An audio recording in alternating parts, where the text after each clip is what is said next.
Welcome to the greatest ad in the world this week, featuring Fraser. Today we're gonna have a great ad to sell pet accessories, and this is gonna be super fun. Check it out because we get into a lot of stuff like repurposing, multi-formats, different platforms, where it sits in the funnel, what you need with branding, when to include the logo, when not to include the logo, and so much other stuff. So that being said, let's get to it.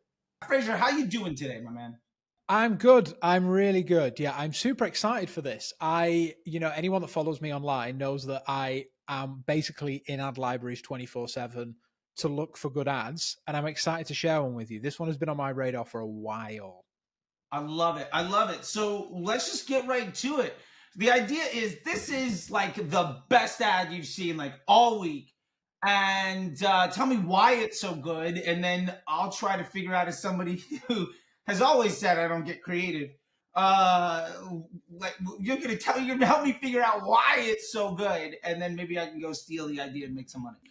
Yeah. Okay. So it's a video ad. It's a UGC kind of mashup ad. I'm going to play it for you now, and then we'll break it down. Okay. All So right, love it. Let's do it. pay attention. Okay. My dog went from muddy puppy to handsome hound in just 5 minutes with Pup Jet. It lathers, rinses, and scrubs your dog with one single device. Now, instead of hand scrubbing this mud monster for hours, he's dirt-free in 5 minutes. Just add soap, connect to your garden hose or indoor shower, and lather them down. Then switch to water mode for a quick rinse and watch the dirt disappear like magic. All done and ready for the next adventure.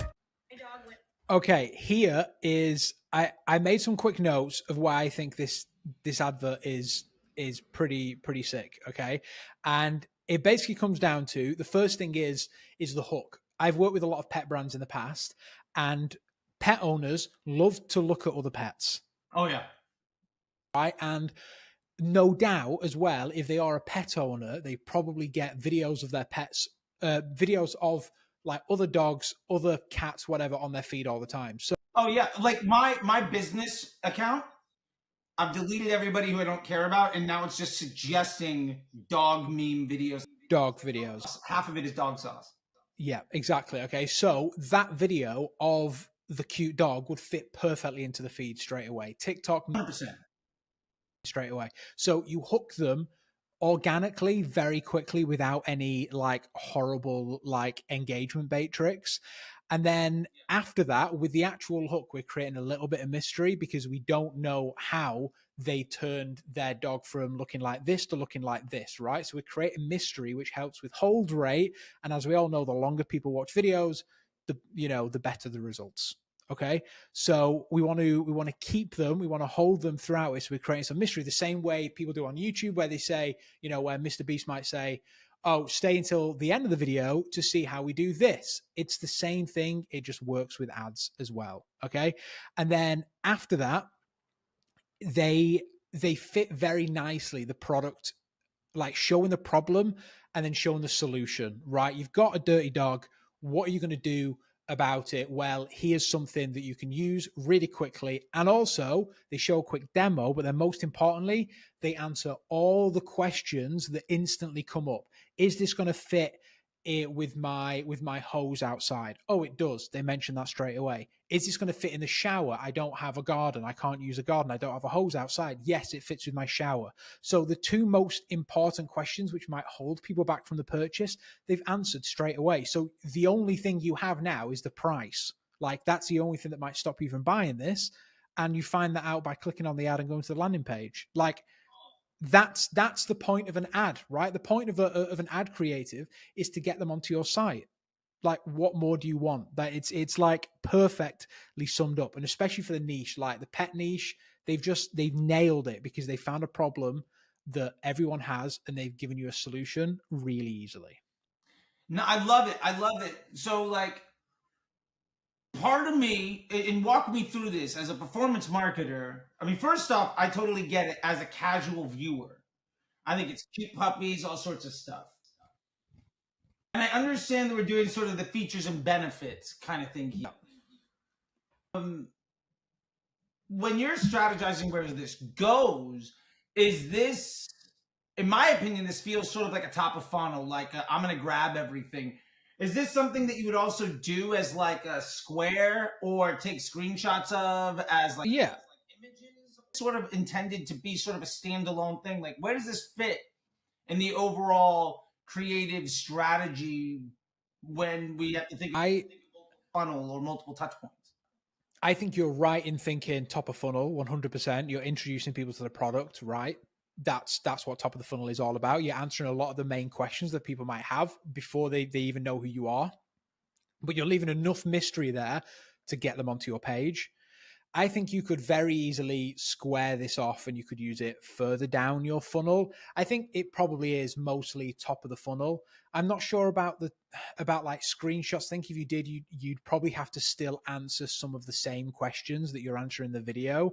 So it might kind of feel, you know, but then again, as we all know, like, you know, some people like image ads, some people like video ads, right? Like, so like my mom will watch every video ad on her feed regardless, but my 100%, she swipes immediately. Like, yeah, ad, she's like, I don't know this page. Goes like, I don't put that much thought process into my like passive feed, but maybe it's because I'm on social media all the time. Yeah, I think context of like how people just I think it's mostly, yeah, but I think it's mostly because of, you know, like, as we all know, the way that platforms work has dramatically changed in the past 12 months. Like now, if we want to be entertaining, we want to watch videos, we're going to go to TikTok. We're not going to, you know, or like Reels. We're not really going to go on Facebook to watch video like we did 2 years ago. It doesn't really happen. Instead, particularly Facebook, less so Instagram now, but particularly Facebook, it's more for the casual scroll, and the casual scroll fits more into the image side of things, which is where, you know, like Creative OS and like making static images fits in really well. And people are seeing performance bumps with images, particularly like further down the funnel. But I still think there's a place, you know, like the older generation or just people that have been on Facebook for a very long time are still going to watch the odd video when it comes past, if it captures their attention, right? Like you're buying attention at the end of the day. But I think personally, this could fit very perfectly on TikTok. Like I see no reason other than maybe the captions and stuff looking a little bit off. I think it needs like reframing and stuff. But in terms of the speed and the actual advert, I think it'll work perfectly on TikTok.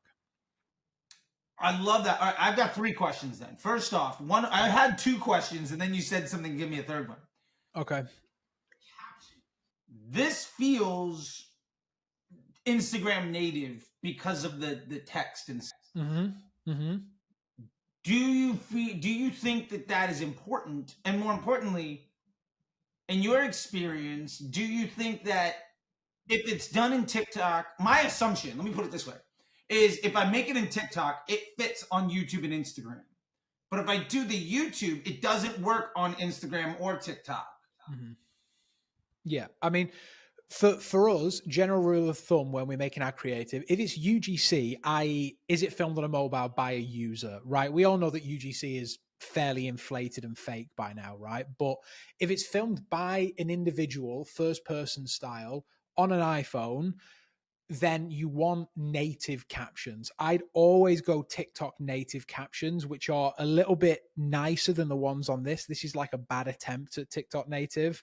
But like you said, it kind of fits into that scheme, right? You already know that it feels more native to the platform than some well-designed captions. So if it's user-generated native captions to the platform, if it's more higher quality, higher end, further down the funnel, potentially more branded, then that's when we want to bring in a more premium feel. And that comes with more designed captions or just things that don't look like they've been done on a phone. Because in terms of like value proposition, it makes more sense if they see things and it's like, oh, that's nicely designed, more budget's gone into that, instead of, oh, I could have shot that and edited it on my phone. Got it. Okay. So then if we're going to use this video, as it currently sits, there'd be a TikTok version, maybe a YouTube version, maybe a Instagram, Facebook version. When it goes to Square, it might be more of a branded version. And if we were to grab images from it, it would be, that's where we definitely go branded. Yeah, I'd potentially say, yeah, images images, if you want to do UGC images, you need to embrace UGC images, right? So a lot of the time you're not having captions on them, potentially it's just an image of the dog and the product, right? And it's like someone just snapped it on their phone, right? It makes it feel more native. You can have maybe some small captions. When you go to Facebook and Meta, the Square version, you can 100% still use these captions. We do it every single day. Like I am literally editing a video now for one of our clients, and we're delivering it 9:16 and square and 4:5, all of those with the same captions and everything, because it's a UGC video. I don't think it matters so much about the platforms in terms of the captions. It's more the type of video, like the style of the video. Okay, gotcha. And then the second part to that is, can I use just like CapCut or whatever to make it feel native to TikTok and then use that everywhere? Or does that ding me? No, see, I would say, so you are perfectly fine using TikTok creative down. Like if you say TikTok is like the very top of the pyramid, you can use that trickling down on every single other platform, right? Because people have become very aware of what TikTok looks like, whether they're on the platform or not, right? And it's just, TikTok has done captions very well, that they're very clear and easy to read. And so you can use TikTok creative anywhere down in terms of platforms. What I wouldn't do is edit something which is glamorous and lovely looking, very branded, and use that on TikTok. It's just not going to convert, right? Because of the nature of the platform, it's just not going to work. So instead, what you want to do is you want to potentially, what we do anyway, our workflow is start editing for TikTok. Like if it's a UGC, this is edit for TikTok and then publish down. If it's a high production video, we edit for Meta and then we come down. Gotcha. Okay. And then my last question is, for the images, like the idea of, as much, because I love repurposing stuff. Like I was just showing you my workflow on like how to make 100 videos in like 30 minutes, which we're going to 100% do with this episode. Maybe not 800 out of this one, but you get what I'm saying. My point is, if I've done this and it works well, could I potentially take a few of the images or some of the stills, for instance, the still of just, instead of scrubbing mud for hours, boom, I get that. Because in my head, I'm thinking I could do that, but I could also do a like step-by-step video. I'm sorry, a step-by-step carousel. It just shows each thing, and then that's just an ad. Is the carousel of 1, 2, 3, 4, boom, done. Because they have the switch in between the different things. They have the features and benefits. It's just boom, boom, boom, boom, boom. Yeah.